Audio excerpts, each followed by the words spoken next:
오늘이 12월 31일이에요. 우리 중국 우한에서 코로나가 발생을 하고 중국에서 세계보건기구인 WHO에 이런 코로나 바이러스가 발생했습니다 하고 보고를 한 지 정확하게 1년이 되는 날입니다. 우리나라는 그로부터 한 1, 2개월 후부터 본격적으로 코로나가 진행이 되면서 지금까지 이렇게 그 어느 해보다도 다사다난하게 보내는 한 해가 아닌가 생각을 하게 됩니다. 그러면서 우리도 모르는 사이에 우리의 영육이 병들게 되어지고 우리의 심신이 지치고 피곤하게 되어지는 이때라 할 수가 있습니다. 그래서 그 어느 때보다도 우리 여호와 하나님의 치료를 간절히 구하는 그러한 때가 아닌가 생각을 해봅니다. 오늘 이 밤에 치료하시는 여호와로 인하여서 우리의 병든 영육이 다시 한번 치료함을 받고 회복되어져서 건강한 모습으로 다시금 주를 향해서 달려나갈 수 있는 귀한 은혜가 넘쳐나기를 주의 이름으로 축복합니다. 과연 이렇게 치료하시는 하나님을 경험하고 우리의 영육이 회복이 되려면 어떻게 해야 되는가, 어떻게 그것이 가능한가 하는 것을 제가 간단하게 한 3가지 정도를 말씀을 드리겠습니다. 제일 먼저 우리의 영육이 회복되기 위해서는 감사가 있어야 합니다. 감사는 우리 모든 성도의 삶의 활력소가 됩니다. 본문 바로 앞에 나오는 사건이 14장에는 홍해 사건이 나오고 15장 우리가 읽은 말씀 바로 직전까지를 보게 되어지면 그 구원하신 은혜로 인하여서 모세와 백성들이 노래하는 내용이 나오고 있습니다. 하나님께서 모세를 통해서 이스라엘 백성들을 애굽에서 건져 주셨죠.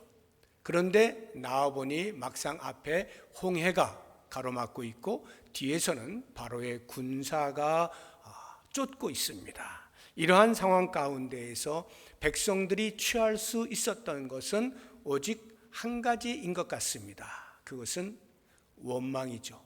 왜 우리를 데리고 나왔느냐 하는 원망인데 그 원망의 소리를 한번 직접 말씀을 통해서 보도록 하겠습니다. 출애굽기 14장 11절 12절 말씀인데요. 그들이 또 모세에게 이르되 애굽에 매장지가 없어서 당신이 우리를 이끌어내어 이 광야에서 죽게 하느냐? 어찌하여 당신이 우리를 애굽에서 이끌어내어 우리에게 이같이 하느냐? 우리가 애굽에서 당신에게 이른 말이 이것이 아니냐? 이르기를 우리를 내버려 두라. 우리가 애굽 사람을 섬길 것이라 하지 아니하더냐? 애굽 사람을 섬기는 것이 광야에서 죽는 것보다 낫겠노라. 이렇게 원망을 하지 않을 수 없는 상황에 봉착했죠. 그러자 모세가 그들을 안정시킵니다. 그리고는 하나님 앞에 나아갑니다. 하나님께서 모세의 소리를 들으시고 응답하셔서 구원의 손길을 펼쳐 주십니다. 그래서 이스라엘 백성들은 다 살고 그들을 쫓아왔던 애굽의 군사들은 전부 죽게 되는 일이 발생을 합니다. 우리 14장 30절 말씀 같이 보겠습니다. 그날에 여호와께서 이같이 이스라엘을 애굽 사람의 손에서 구원하심에 이스라엘이 바닷가에서 애굽 사람들이 죽어 있는 것을 보았더라. 밤새도록 동풍을 불게 하셔서 마른 땅을 만드시고 이스라엘 백성들은 건너가게 하시고 그 이후에 다시 물을 닫으셔서 쫓아오던 바로의 군사들을 다 수장을 시켜 죽게 하시는 하나님의 구원을 이제 경험하게 되어지는 거죠. 그러니까 그렇게 원망하던 이스라엘 백성들이 바뀔 수밖에 없죠.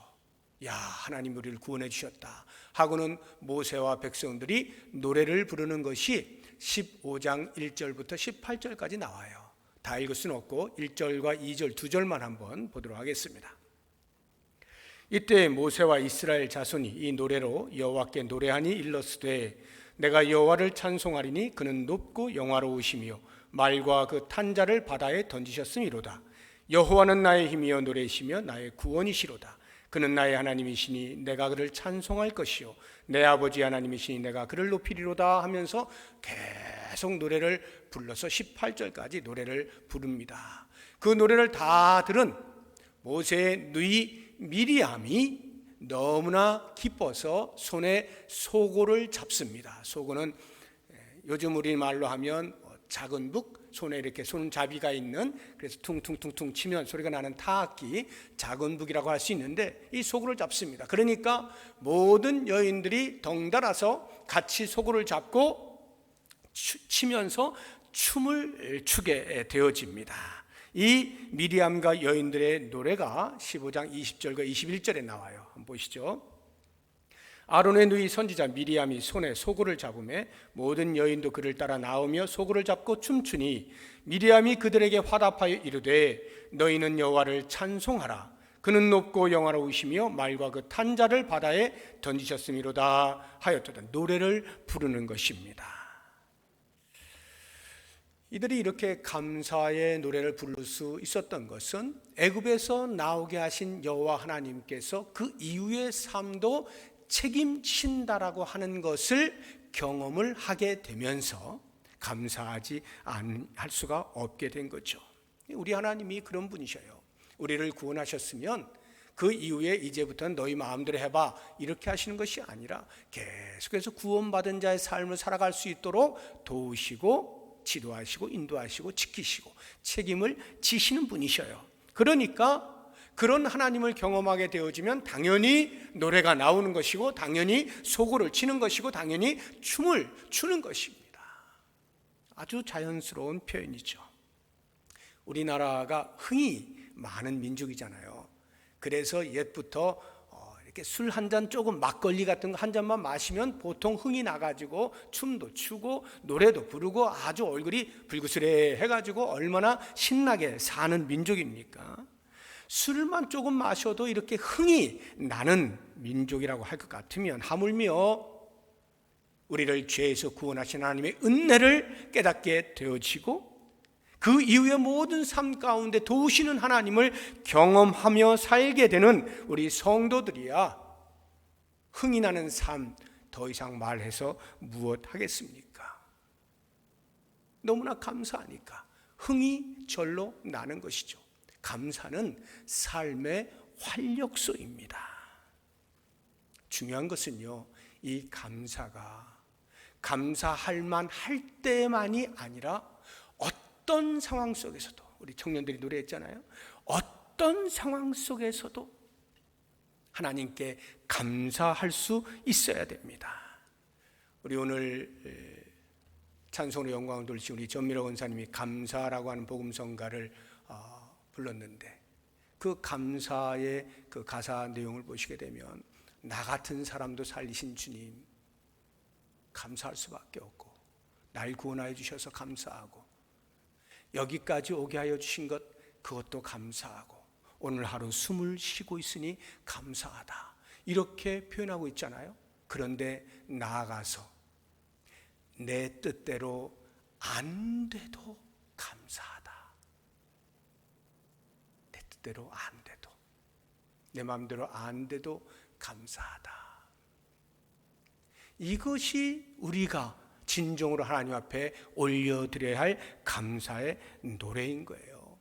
설령 내게 있는 것 가져가셔도 감사하다. 때로는 나에게 고난이 다가와도 감사하다. 그것을 통하여 하나님의 뜻을 알 수가 있으니 내게 아무것도 없는 것 같지만 그 가운데서 여전히 나를 인도하시니 그 하나님께 감사하다. 이와 같은 고백을 하는 것, 이 감사, 이것이 우리의 병든 영육을 새롭게 고쳐주는 힘이 되어지는 거예요. 우린 지난 한 해를 한번 돌아보았으면 좋겠습니다.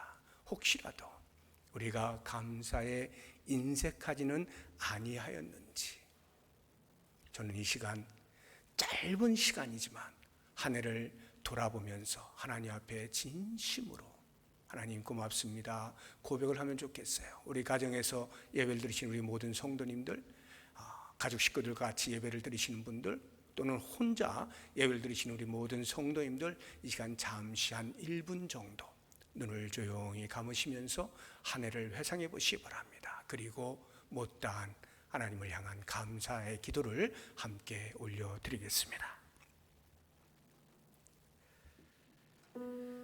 아버지,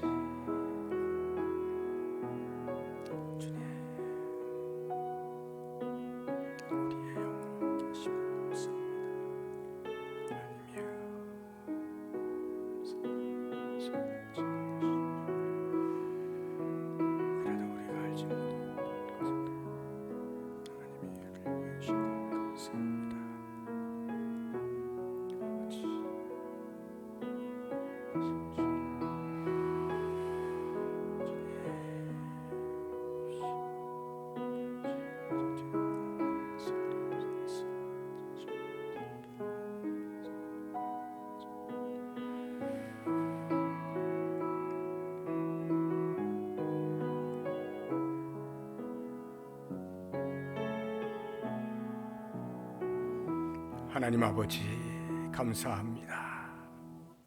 여기까지 오게 하신 것 하나님의 은혜입니다. 내 뜻대로 안 돼도 때로는 가져가셔도 때로는 우리에게 고난을 주셔도 여전히 주님께서 우리를 인도하시고 이끌어 가실 것을 생각하며 감사합니다.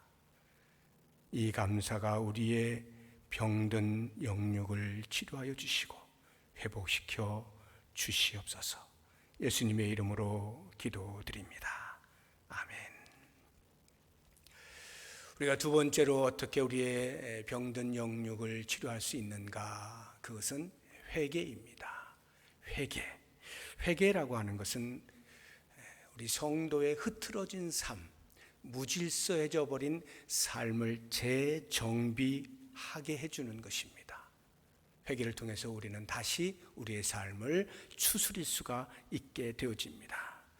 오늘 우리가 읽은 본문에 나오는 이스라엘 백성들은요, 홍해에서 건져주신 하나님께 감사의 노래를 부릅니다. 그리고는 이제 광야로 들어가게 됩니다. 수루 광야의 길을 걸어서 3일을 걷는데 물을 만나지 못해요.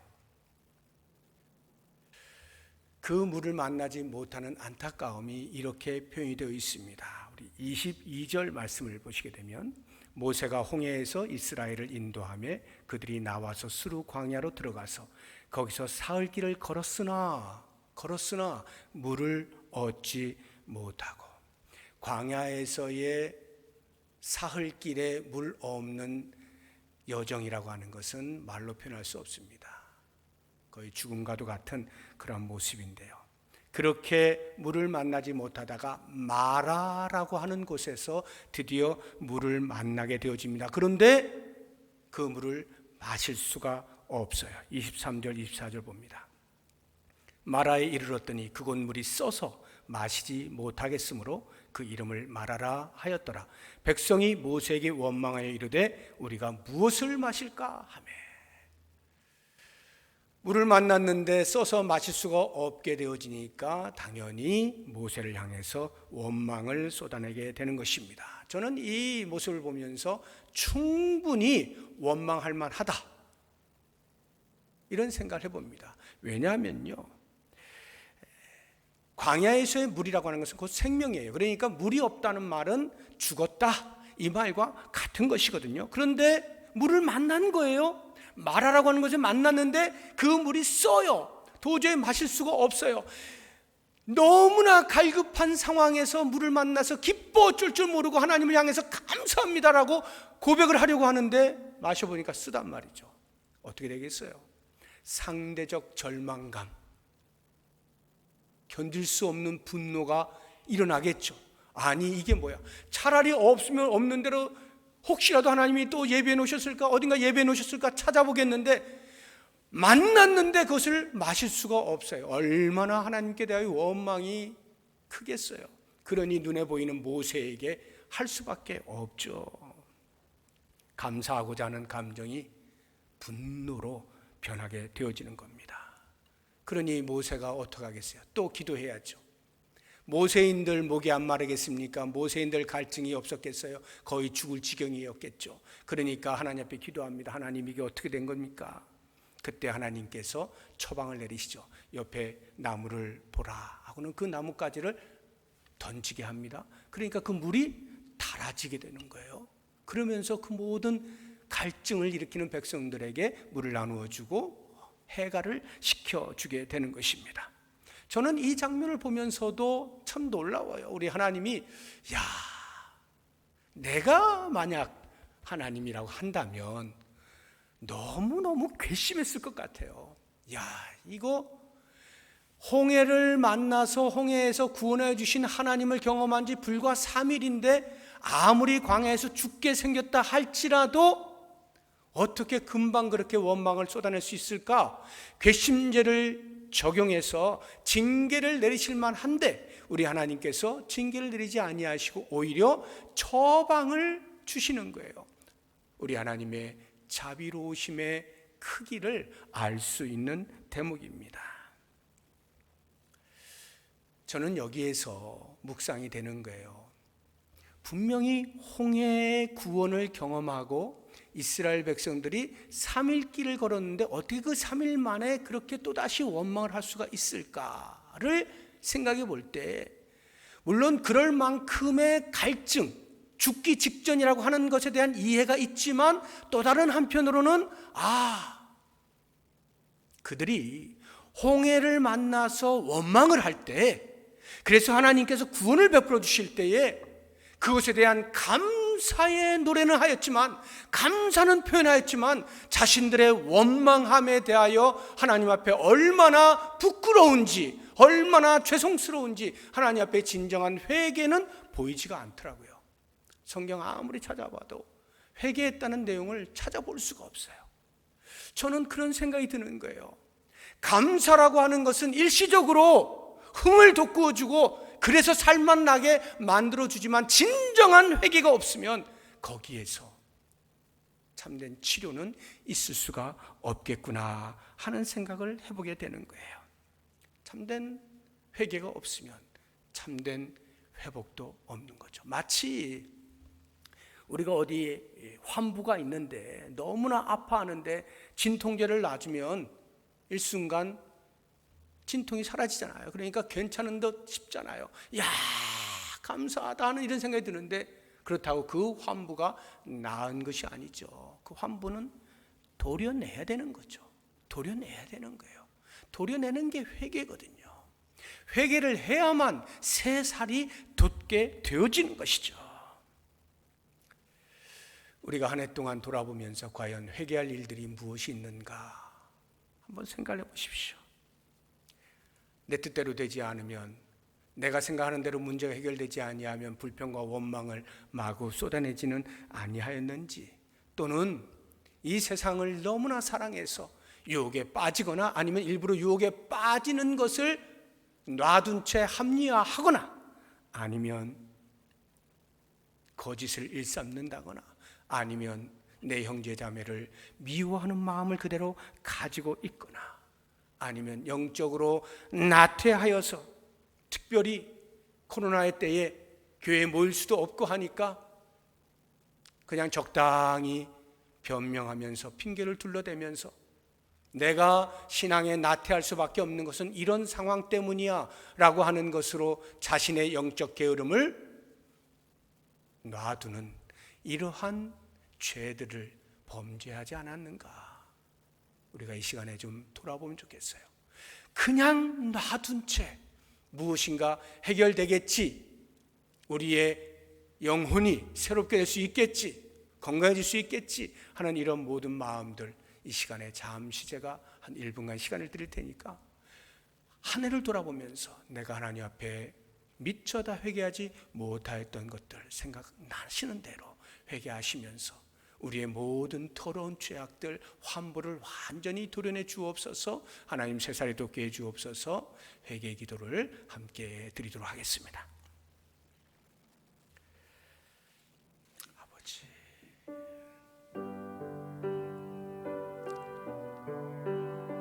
주님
하나님 아버지, 내 뜻대로 되지 않는다고 하나님 앞에 원망을 쏟아내지는 아니하였는지 돌아봅니다.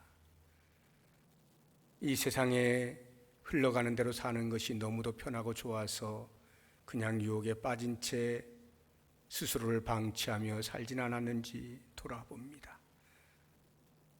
거짓을 일삼으며 미움을 내 마음에 품은 채 살아오지는 아니하였는지 돌아봅니다. 무엇보다도 코로나로 인하여 함께 모이지 못하는 것을 핑계 삼아서 영적인 게으름 속에 빠져 있지는 아니하였는지 돌아봅니다. 우리의 모든 불신앙을 용서하여 주시고 깨끗하게 씻어 주시옵소서.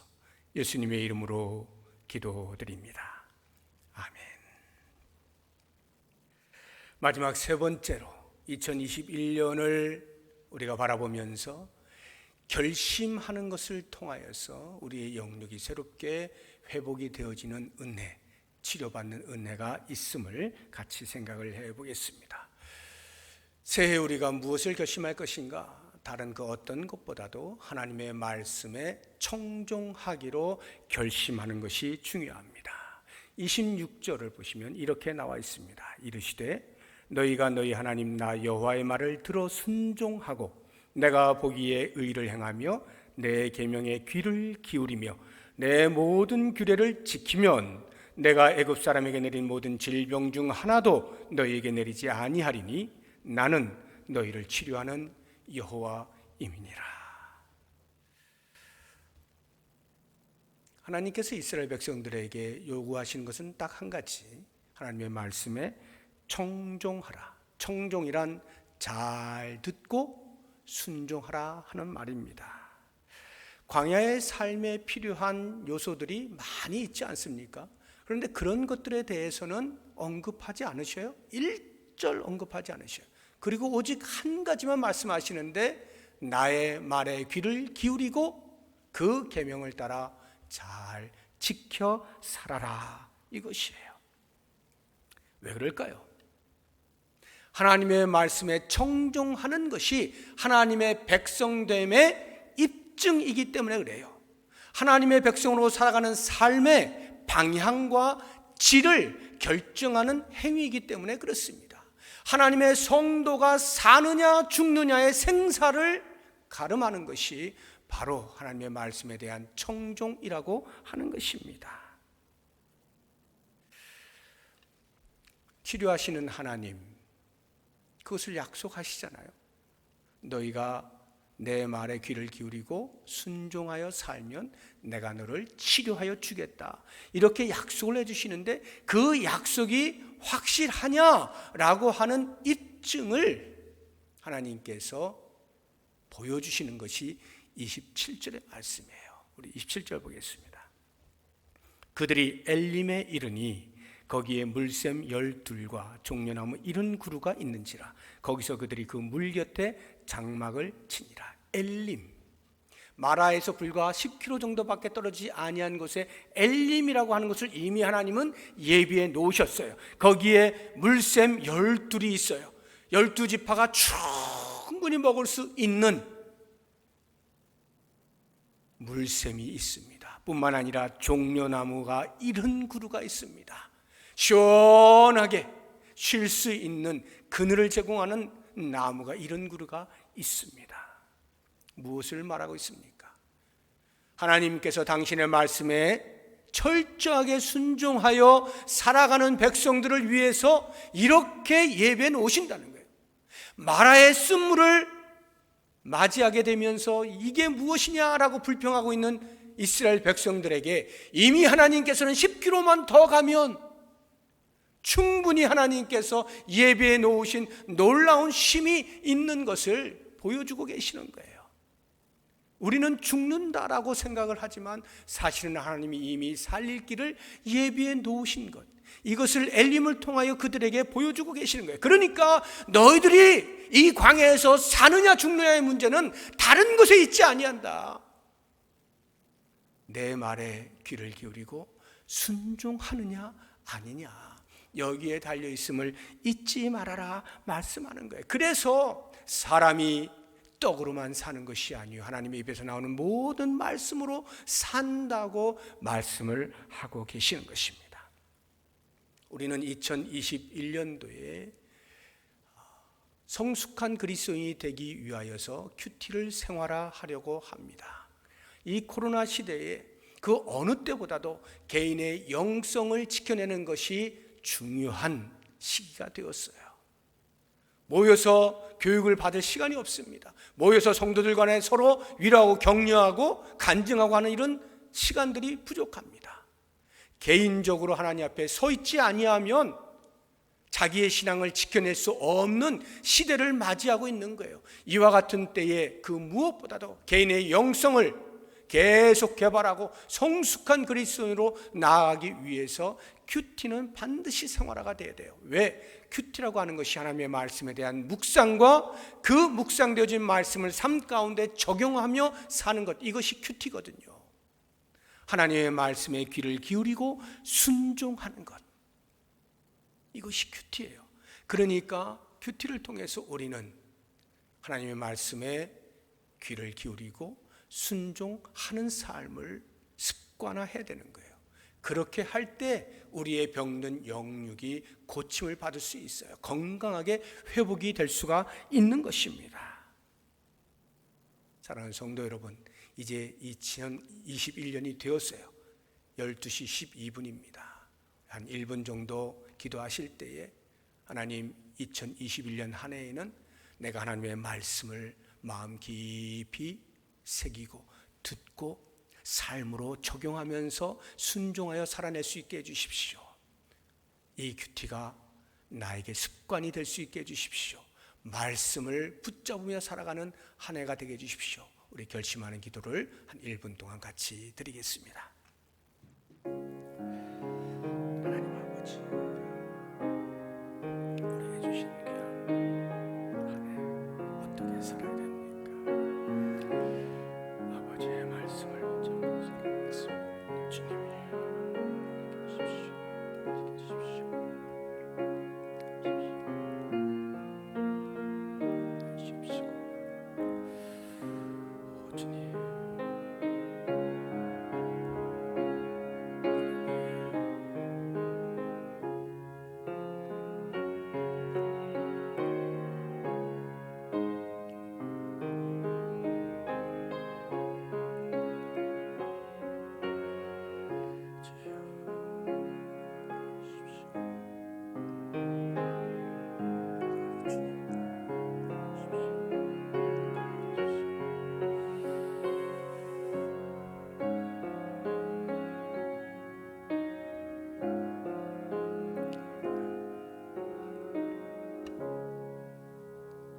하나님 아버지,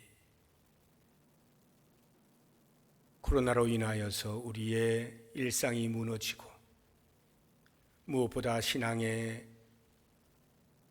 습관들이 흐트러지며 하나님 앞에 반듯한 모습으로 살아가는 모습들이 많이 흐트러졌습니다. 이렇게 병들고 지친 우리의 영육을 새롭게 하여 주시기를 원합니다. 치료하여 주시기를 원합니다. 우리의 입술에서 감사가 끊어지지 아니하게 하여 주옵소서. 죄악과 함께 있을 때에 하나님 앞에 회개의 눈물을 흘리며 통회하고 자복하는 은혜가 있게 하여 주옵소서. 무엇보다도 주의 말씀이 내 가슴 깊이 새겨져 그 말씀을 따라 순종하며 사는 삶이 있게 하여 주옵소서. 그리하여 2021년도에 우리의 삶이 어떻게 회복되는지를 보게 하시고 우리 하나님이 우리를 어떻게 치료하여 주시는지를 보게 하여 주옵시고 그 하나님 앞에 다시 한번 감사의 찬양을 올려드릴 수 있는 아름다운 삶을 살게 하여 주옵소서. 한 해를 주 앞에 부탁드립니다. 예수님의 이름으로 기도드립니다. 아멘.